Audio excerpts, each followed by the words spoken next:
contrary to what Ella was saying, I'm not going to give you a lecture, not only because I'm in the middle of my graveyard shift, getting to that point in time, but also because I'm much more interested in what Emma and James has got to say about my book.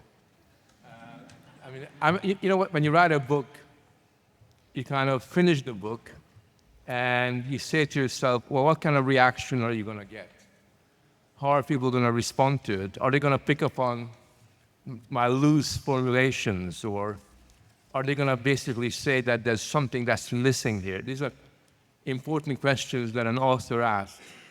Right? And you don't need to be a particularly insecure author to raise these kinds of issues, especially because I felt that when I wrote this book, I was treading on a relatively new area. Although there are many books that have written about history, and many of them touch upon the meaning of the past, there hasn't been very much work done on the way in which the past has acquired a very different meaning in the 21st century. And that's one of the issues that I really try to deal with, to try to explain that what we understand about the past doesn't bear very much relationship to the way, for example, that my parents or their grandparents understood what the past was all about. And to do that, what I tried to do was to explain that the meaning of the past is not at all self-evident. We use the word fairly casually, and very often we think it simply means a temporal area that precedes us. The past is something that's already completed, it has happened, and we kind of counterpose the past to the present or to the future. But actually, the past isn't just something that has already happened. We also have what's very important in all of our lives, even when we're not aware of it, which is a sense of the past. We all have a sense of the past, and that sense of the past touches upon all kinds of important questions. For example, when you think of yourself and your relationship to your parents, to your community, to your nation, are you touched by it? Are you inspired by it? Do you feel there's a kind of connection, a positive connection, an organic link that binds you to something that is simply bigger than yourself? Or do you regard the past as something that you're really determined to leave behind, as something that you want to flee from because it's got all kinds of negative connotations to it? Or do you, for example, feel that the past, your sense of the past, when you look back upon what happened to your ancestors, what your community achieved, accomplished, is a source of inspiration to you? Are you inspired by the fact that these people have made certain things happen, that you are really a product of a very interesting, exciting adventure? So we have these reactions about what happened before us individually, as members of a specific family, but we also have it collectively, as a community or as a nation. And one of the points that I'm really trying to argue is that in the contemporary era, the past and our sense of the past has become a target of constant vilification, of non-stop demonization, when in a sense the very meaning of the past, our sensibility about what occurred in the past, is being continually challenged to the point at which there is nothing, some people would argue, that is slightly, even remotely redeeming about what has happened to us. And specifically, in the British context, if you look at all the different attacks upon the past, you'll find that there seems to be a constant yearning to represent what occurred in British history as a history of shame, that literally every important episode in our society is shameful.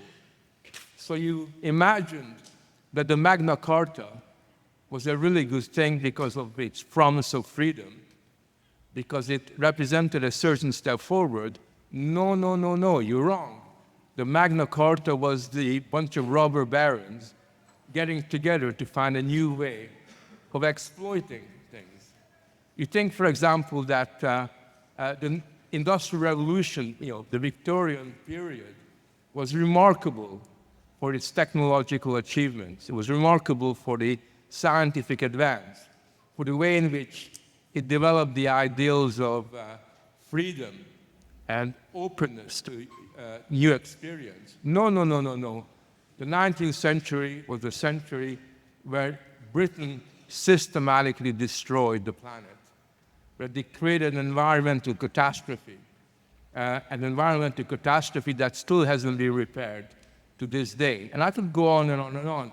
And I know myself, because I love the past and I love history, that even the most exciting periods in my mind have been subjected to this continuous demonization. So one of my favorite eras is that of Athenian democracy, ancient Athens, when democracy kicks in and becomes sort of something very real.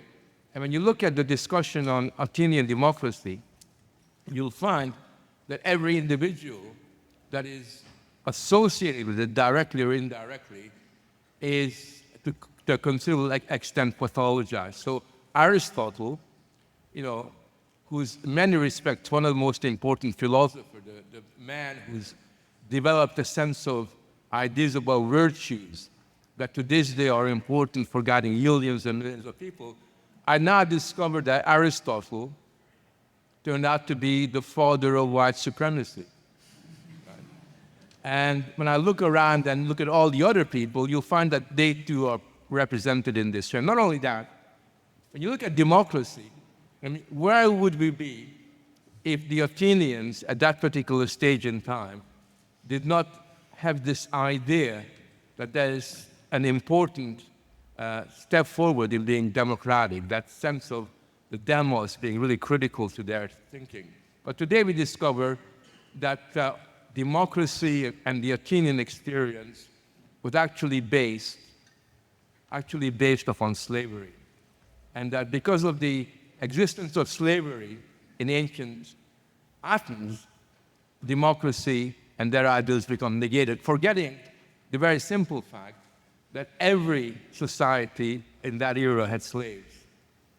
But what distinguished Athens from all these other societies wasn't slavery, but that nevertheless, despite slavery, they still developed the idea of democracy. And it gets more and more absurd. The more I looked into this, I discovered that not only was Aristotle the father of white supremacy, but that Greek philosophy was actually stolen from the Africans. I don't know, they have a most fertile imagination in doing this, because it makes no sense how a philosopher of white supremacy would be born in Africa and would be, to some extent, linked to the African experience. But it goes on and on and on. And the point that I'm making is this, and this is something that people often misinterpret. There's absolutely nothing wrong with rewriting history. There's nothing wrong with revising history. We do that all the time. And it's very honorable for historians to point out that there are some big flaws in the way that I or anybody else have interpreted the past. That's entirely legitimate. What we're seeing today is not the revision of history. It's not a different interpretation of the past. It's not putting into the historical textbooks invisible individuals who weren't recognized in the past, but we now recognize them. What they're basically saying about the past is that we should basically negate it. We should cut ourselves off from the past, almost create this year zero ideology where you build a wall, a quarantine around the past, because you're suggesting that all the influence that emanates from the past is entirely toxic and contaminates the way we lead our life to the present. This has never happened before. If you take, for example, the Soviet Union and high Stalinism, they basically denounced everything about the bourgeois past. They criticized, these people were exploiters, slave owners, and everything else. But nevertheless, Lenin and all the other Marxists like Stalin had their heroes from the past. They would think that the Spartacus rebellion was a really good thing, and that was their hero. They would think that French revolutionaries did something really, really great. So they basically found individuals that they would identify with. The attacks on the past today is very different. There are no heroes. There are no good stories. There are no positive episodes. There is simply a past that is a story of shame that contaminates our present.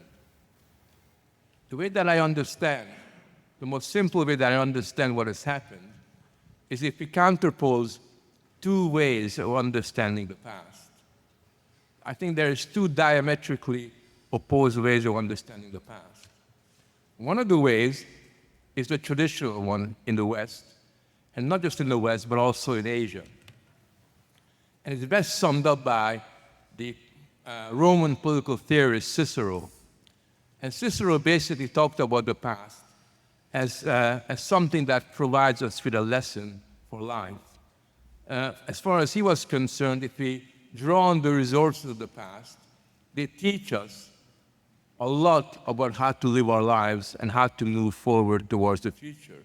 So for him, the past was a very important lesson to kind of continually draw on. That's one way of looking at the past.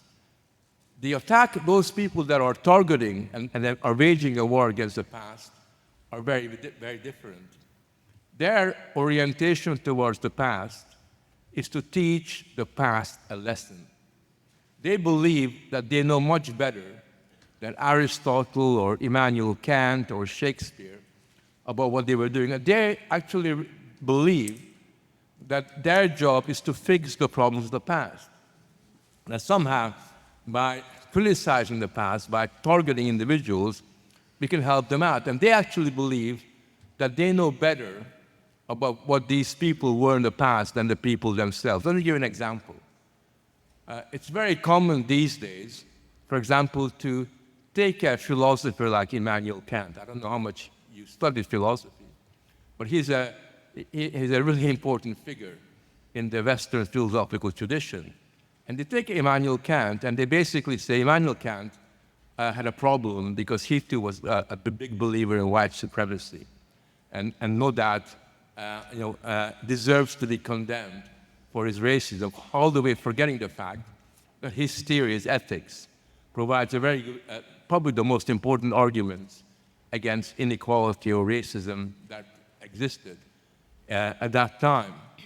But what they then do is they basically say that actually, if I rewrite Kant's ethics and add a few sentences here and take a few sentences out, Kant would be more comprehensible to us. So basically what they're saying is they know better than Kant what he really meant, what he was really saying there. So they're teaching Immanuel Kant a lesson as if they were their peers. And they do this all the time.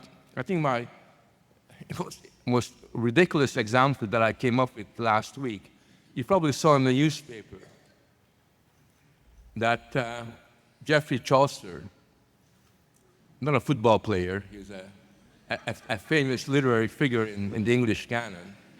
Geoffrey Chaucer's Canterbury Tale required a warning. And the warning that they wanted to put on it was that it expressed Christian values. Now, I don't know how many of you read the Canterbury Tale, but it's a story of Christian pilgrims making their way toward Canterbury. So the idea that somehow these Christian pilgrims making their way to the head of the Church of England in Canterbury wouldn't be expressing Christian values is weird. Right? I mean, that's what the book is really all about. And yet, they feel the need to correct Geoffrey Chaucer and to explain that somehow there was something illegitimate about Canterbury Tales because it offends our present-day sensibilities. They take Shakespearean plays and correct Shakespearean plays. For example, they take some of his plays and they change the language. And the way they change the language is by making the words more, make the words racist. I mean, really horrible racist terms are used. And the way they justify making Shakespeare's language racist is by saying that they're making explicit the implicit assumptions that Shakespeare refused to make. In other words, they know better than Shakespeare what was really going on in his mind as far as race is concerned. So basically what they're doing is they're not learning from the past, they're continually teaching the past a lesson. They're basically saying that people that lived before us didn't just know less than we did, which is true, they knew less than we did, they were morally inferior to us. That's the important argument. So these people were essentially bad people. They were morally inferior, to our existence. So that's really what's happening. And for me, this is important for many, many reasons. But I'll just give you a couple of reasons and end on that. The first reason why the war against the past is so consequential is because it works towards disinheriting the younger generations from their legacy, from their historical legacy. Young people growing up need to have some kind of organic connections to the generations that preceded them. They need to know where they've come from. They need to have a system of meaning, which the past usually provides you with, in order for them to have a sense of clear identity, or at least be in a position to have the resources with which they overcome their identity crisis. If we dispossess them of their past, if you basically say that you're starting from scratch, you're beginning to start from nowhere, then what we're doing in effect is undermining their capacity to develop a clear sense of identity, to begin to develop a real clear sense of who they are and where they're going. Because we know very, very clearly from human history that if you don't know where you come from, if you have no idea where you come from, it's very difficult to know where you're going to end up or in which direction you should be going. And we also know, as a result of that, that if you don't know where you come from, then your whole life becomes disoriented and your sense of meaning will be compromised. So that's the first important reason. There are 8 other important reasons, but I'm going to mention one more before I shut up. The past provides us with the intellectual and moral resources through which we endow our experience with meaning. If you can imagine the way we live, we all grew up with a kind of web of meaning that is based upon what has preceded us. The meaning we attach to our experience is not something that we can simply invent, that we can just simply make up. That sense of meaning comes from our understanding of what previous generations have achieved. It's always been like that. It will always be like that in the future.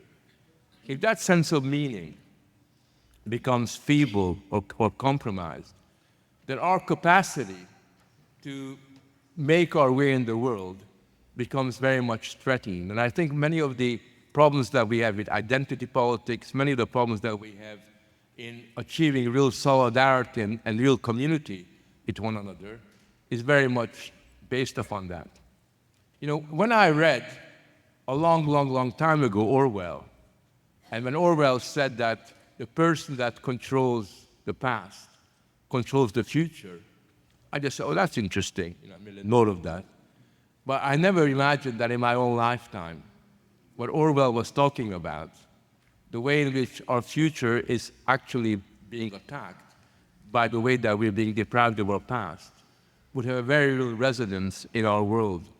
And that's why I say that we need to wake up a little bit and realize that one of the most consequential intellectual and cultural battles that is taking place is about who is going to control the past. And it's something that our future as a human society will ultimately depend on. So I'd like you to, if you get a chance to read the book, think about it, criticize it, and hopefully, by the time you read it, you'll realize that our past is not a boring subject, but is something that has become a life and death matter. Thank you.